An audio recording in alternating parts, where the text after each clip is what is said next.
Champions League Varane. Champions League Varane. Champions League Varane. Hey, I thought I was going to start off like this, man. Look, I'm gassed. Welcome to Pros Only TV. You're here with myself, Roland. Now, before we begin anything, I need everybody to like this video, subscribe to the channel, hit that notification bell, share this video with a friend when you're done. Yo, Raphael Varane has signed for Manchester United. Bro, let me say this again. Raphael Varane has signed for Manchester United. That is madness. Boy, I need to break this down. I need to break this down properly, right? So Raphael Varane, it got announced last night that he signed for Manchester United from Real Madrid. £34 million. Now, deep it, that's £34 million. World Cup winner. £34 million plus add-ons, 28 years old, as I've said. World Cup winner. Multiple Champions League winner. Yeah? Like, he's won the Club World Cup several times as well. Like, an established defender in that Real Madrid defense for the last 10 years. He's one of their best players. He's probably one of France's best ever defenders. Like, it's crazy to see that United have signed a player of this caliber. And the fact that it's not a thing where they were trying to get him out. He had a year left. They offered him a new deal and he rejected it. Maybe because it wasn't enough money. Maybe he didn't feel like he was getting enough importance at the club. You know, especially after Ramos leaving.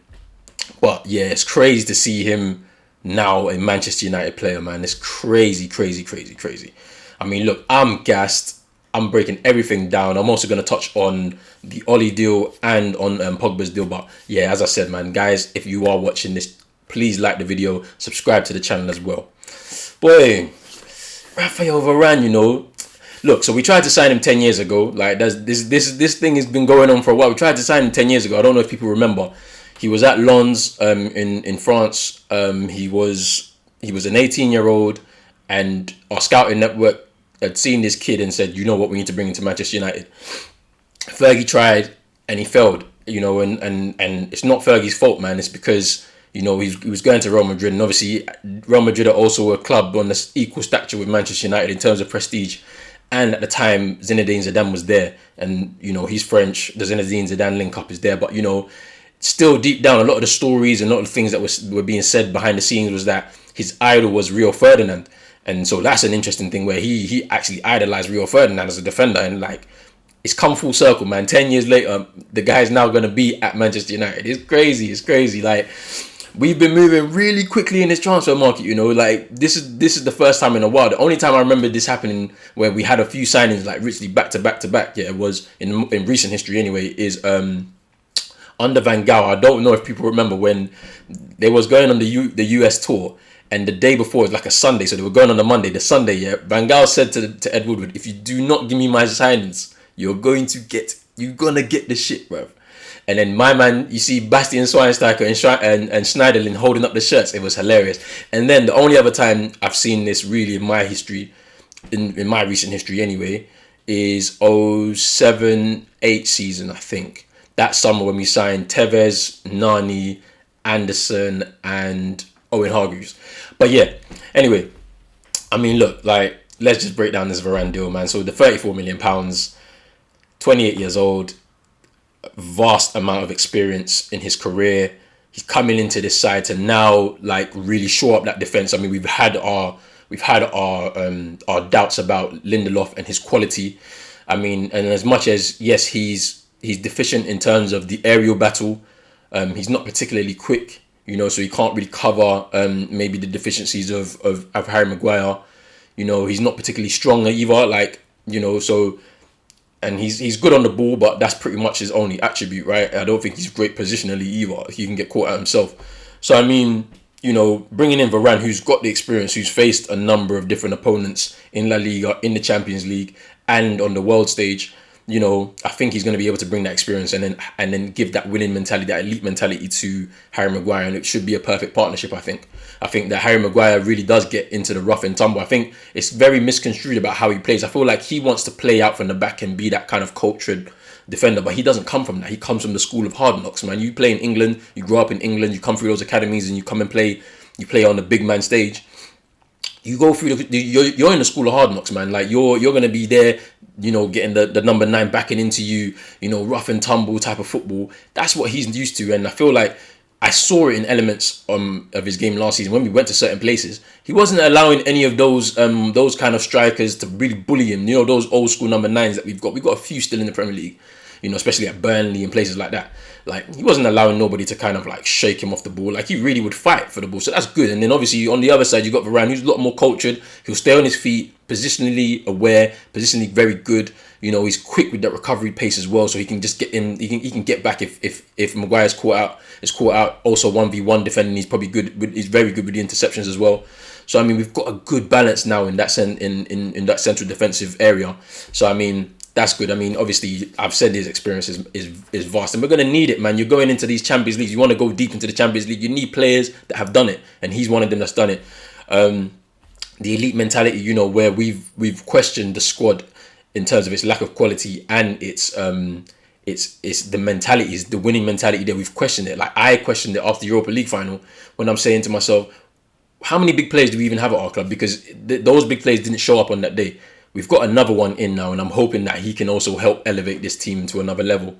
I've mentioned the recovery pace, man. Like, that recovery pace, like there's been clips flying around, man. It's been crazy, like, where you're seeing how quick he really, really is. Like, and the thing about it is, I've known he's been a good defender. Like, I've not doubted any of his ability. I think he's had a period of time where he was really on top form, and I think that's when Real Madrid were on their top form, when they were winning their Champions Leagues. And I think it's declined slightly, and I think that's not down to him. That's down to the partnerships that he has. Like, that defense is kind of broken up now, especially because people need to understand that defense, it's always about continuity. If you think back to some of our greatest defensive partnerships, when you look at that back four that won the Champions League, for example, you had Gary Neville at right back, Patrice Evra at left back, and you had Rio and Vidic with Van der Sar behind him.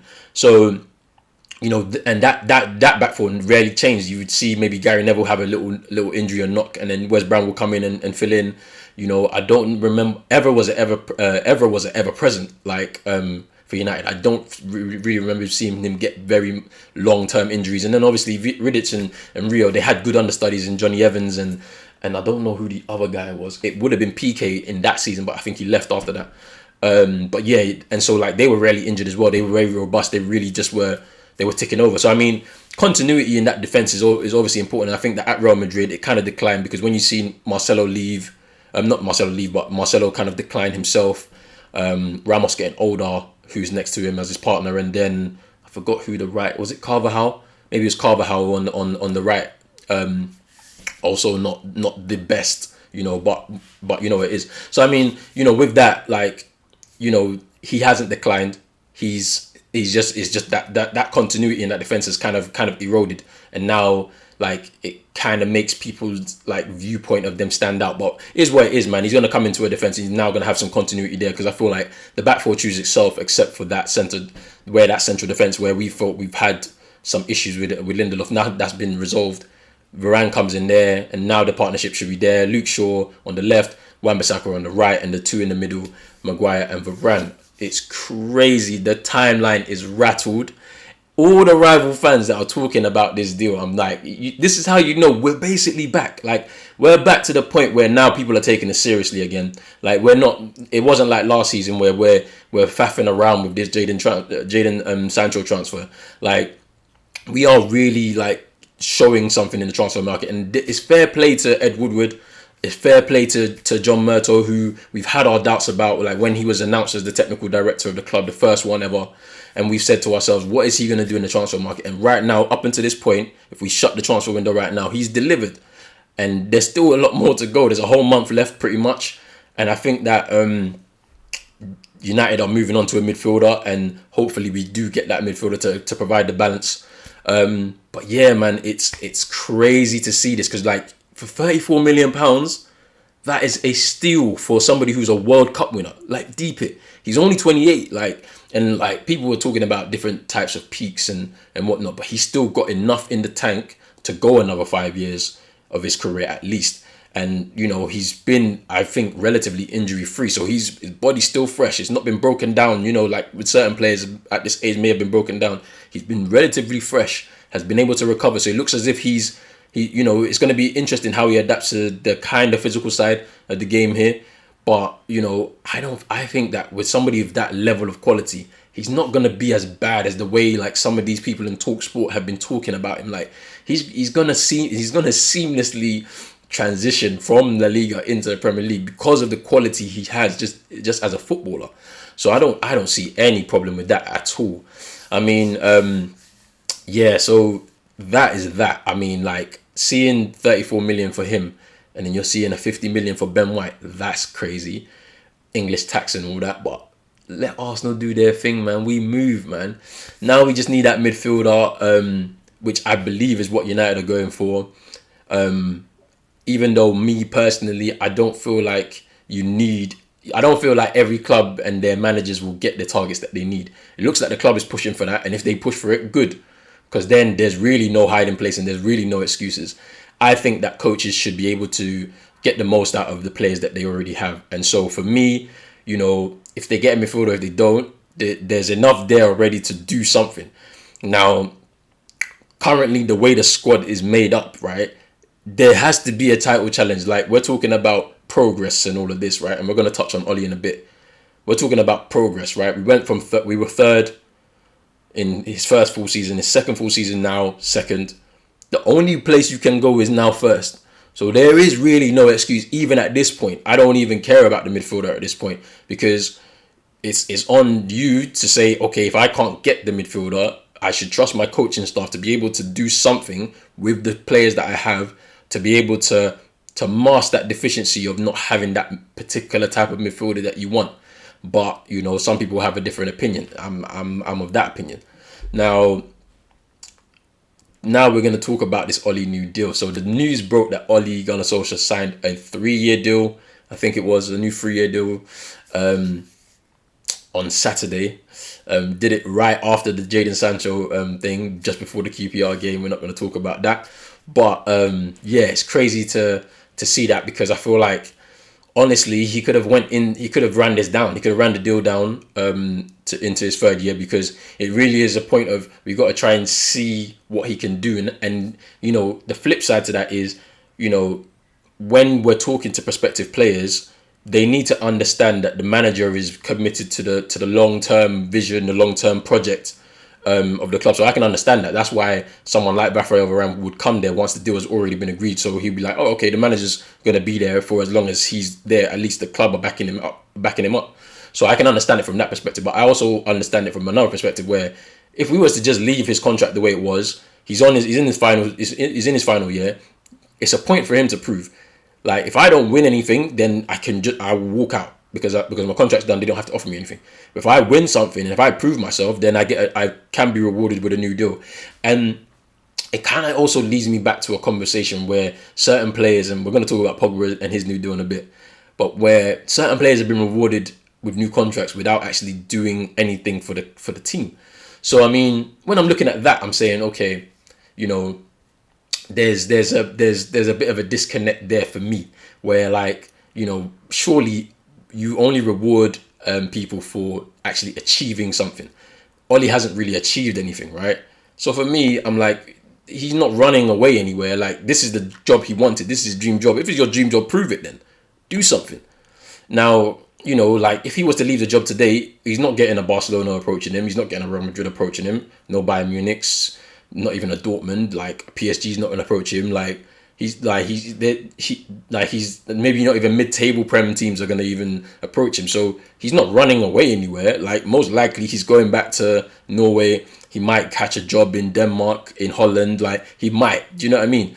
So I mean, and they're not elite level jobs like he's at right now. So but I can understand both arguments. I can understand you give him the contract for the continuity so that you can attract players to the project because they know you're committed to that manager that's in place.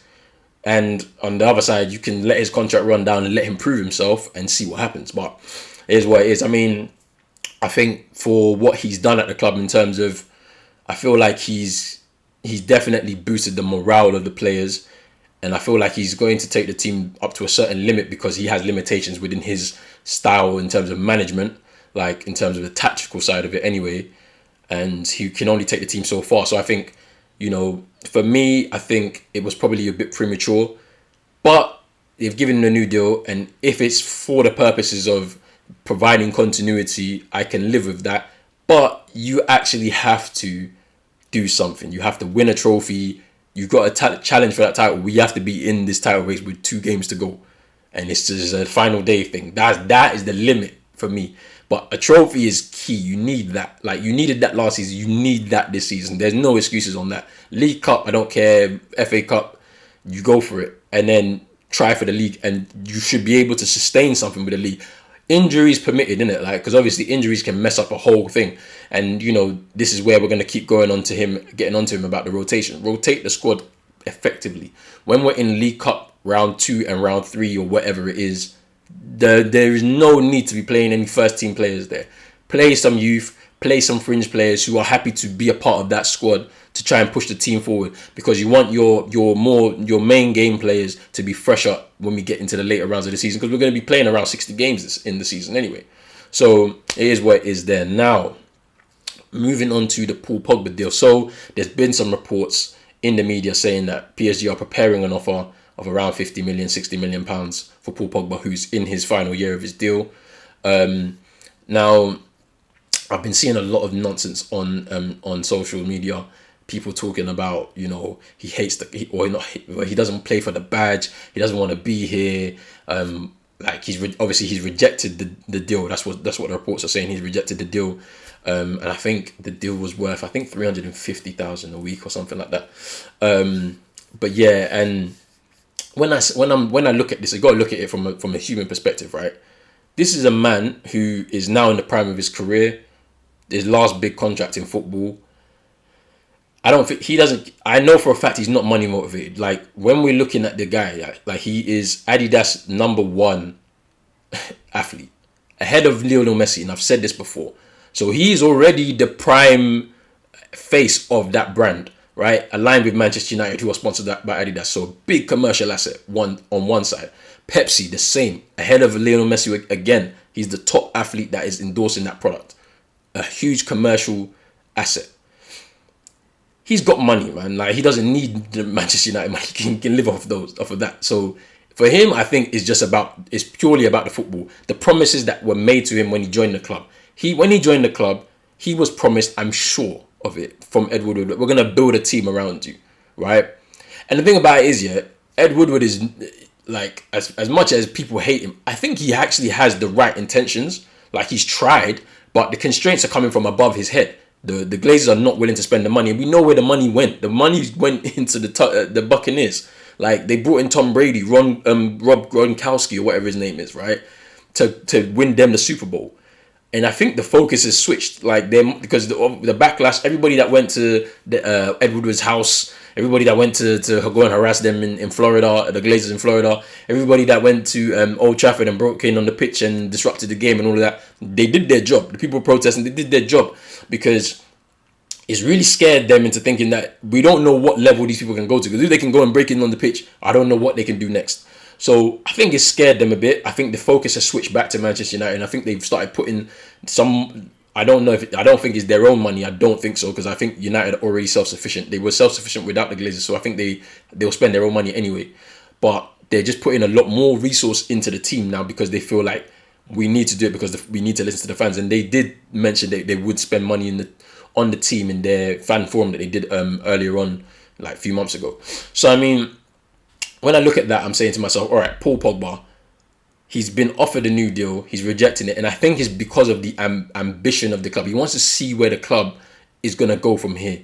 We've seen 2 elite level signings, I believe, come into the side that addresses a couple of problems. There's only one more problem really to address in the team in terms of the balance. It's that midfielder, that defensive-minded midfielder anyway.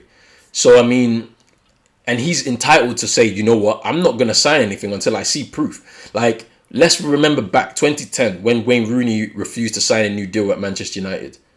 It was very clear it was clear in the media. He said it was about a lack of ambition. And it's very true, like, a lack of ambition especially in 2010. Please remember that Ronaldo left us the year before.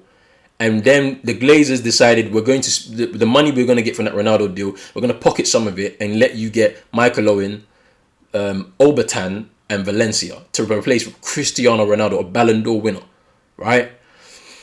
And Wayne Rooney's at the club and he's saying to himself, "Hold on, like I've played with Ronaldo. I've seen our growth. I've seen our team win the Champions League, the Premier League multiple times, and then you're replacing them with these people. Are you mad? You think I'm going to sign a new deal?" Paul Pogba's in the same situation, but the way you already know how the media is, man, they're going to flip the narrative here to make it look as if he's money hungry and all this. He don't need the money, right?